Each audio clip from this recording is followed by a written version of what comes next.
Hey, it's Rachel Cooke, your modern mentor. I'm the founder of Lead Above Noise, a firm specializing in retaining, engaging, and developing talent.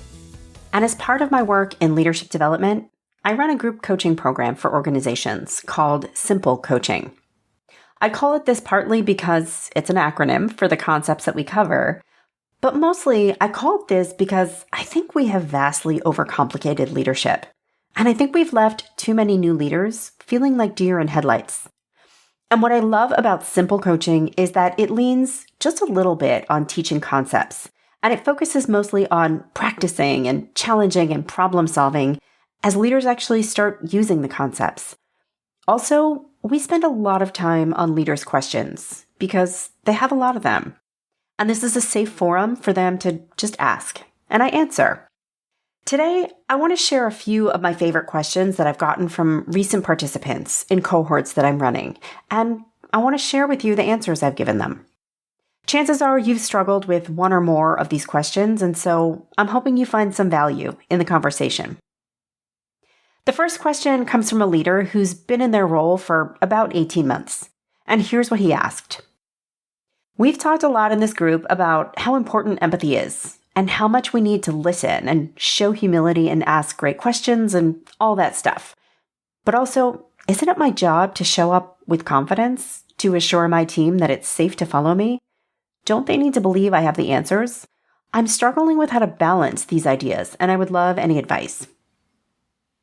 I remember getting this question and hearing that feeling of tension in his voice, like he was kind of asking, who am I really supposed to be? This is such a common conundrum, and so here's what I told him. I said, your job as a leader is not doing work, but it's ensuring that work gets done. It's not having ideas, but bringing ideas forth. And it's not about being creative, but unleashing creativity. In other words, it's not about the results you personally deliver, but the results that you can cultivate. With this mindset, it becomes easier to recognize that your team doesn't need you to always have the answers in order to feel safe trusting you. They need to believe you have the right questions and that you can set the context and that you'll create the conversations in which the right answers will rise to the top. So great leadership is having that empathy to ask and listen and then get to the answer collectively with your team. Trust that it takes more confidence to say, I'm not sure, but let me find out. Or even, great question, what does the rest of the team think? Than it does to make up your best guess in the moment. Leadership is making sure the question is answered and knowing that the answer does not have to come exclusively from you. The second question comes from a leader who knows that she is supposed to ask for feedback, and she does, but she gets mostly bland smiles and crickets. She says, every time I ask my team for feedback, and I swear I do it on the regular, whether it's about how I'm leading or what ideas they have on a project plan or anything else that may be on their minds, my team doesn't seem to have anything to say. I want their feedback, I really do. So how can I change the conversation and make it more of a two-way street? I hear this one a lot from well-meaning leaders who are asking and asking and asking, and they're coming up blank. And I always tell them the same thing. You probably need to ask a better question. Sending feedback upward can feel scary. We all know this on some level. So the key to receiving upward feedback is to kind of gently force it. Do you have any feedback on my leadership? It invites people to say, no, you're perfect. But if you ask instead, what are 2 to 3 things I do really well as a leader and 2 to 3 things I could try differently? This does a few things. First, it allows them to ease into feedback giving by starting with some positives. But also, it gently requires the constructive. You're not asking if they have any feedback, you're assuming they do, and you're asking them to please share it, as it would help you. Same applies to a project plan or a proposed approach. What do you think of my plan? Will generally get you a bunch of thumbs up. But instead, try asking, hey, I would love your help in spotting any risks or blind spots. Help me find what could possibly fail, and tell me what you would recommend. This helps to get their creative juices flowing. They won't feel like they're criticizing, but rather contributing to important conversation. Can you feel that shift? And finally, our third question. It is about the dreaded D word, That is delegation. I mean, for a thing that's supposed to be liberating, it creates a whole lot of noise and drama for leaders.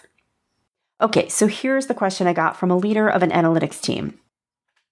He said, I really get how important delegation is, both for me in freeing up my strategic time and for my team member who gets the opportunity to learn a new thing. But the past few times I've delegated, I ended up getting burned. For one reason or another, the result just wasn't exactly what I wanted, and now I'm really anxious about trying again. In this program, we do talk a fair amount about delegation, so this leader is right in that it is super important. But we also need to recognize that delegation doesn't happen with the flip of a switch. It's a skill that leaders and also their employees need to learn. So here's what I told him. First and foremost, you are not alone. So many leaders strive to delegate, and they get that when it's done well, everybody wins. And also, so many leaders struggle to delegate. They've been burned or disappointed or lots of other things that were not the goal, and they hesitate to do it again.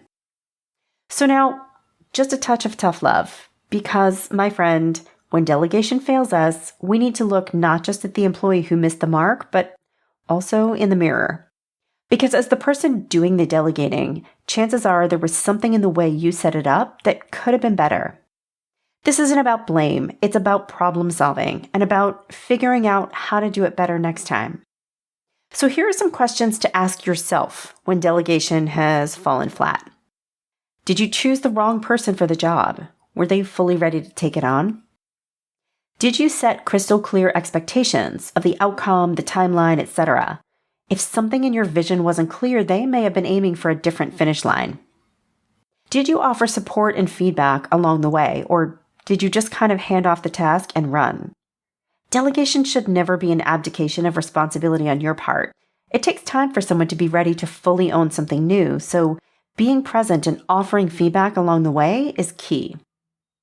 And did you delegate a bigger bite than they were ready to chew? Sometimes the most effective delegation is the kind that happens in small pieces. So rather than delegating the whole report, try delegating just the outline the first time. And if that goes well, give them a bigger bite next time. Remember, this should be developmentally appropriate. Okay, I hope some of these questions resonated with you. They are so common, and they are wonderful evidence of why learning how to do leadership doesn't only happen in a classroom. Whether in a formal coaching program or just with some safe colleagues, do not forget the power of flagging your challenges and getting some tips and support from those around you. Join me next week for another great episode. Until then, visit my website at leadabovenoise.com if you're looking to bring simple coaching into your organization. You can follow Modern Mentor on Apple Podcasts, Spotify, or wherever you listen to podcasts. Find and follow me on LinkedIn. Thanks so much for listening and have a successful week. Modern Mentor is a quick and dirty tips podcast. It's audio engineered by Dan Farabend with script editing by Adam Cecil. Our podcast and advertising operations specialist is Morgan Christensen. Our digital operations specialist is Holly Hutchings. Our marketing and publicity assistant is Davina Tomlin, and our intern is Cameron Lacey.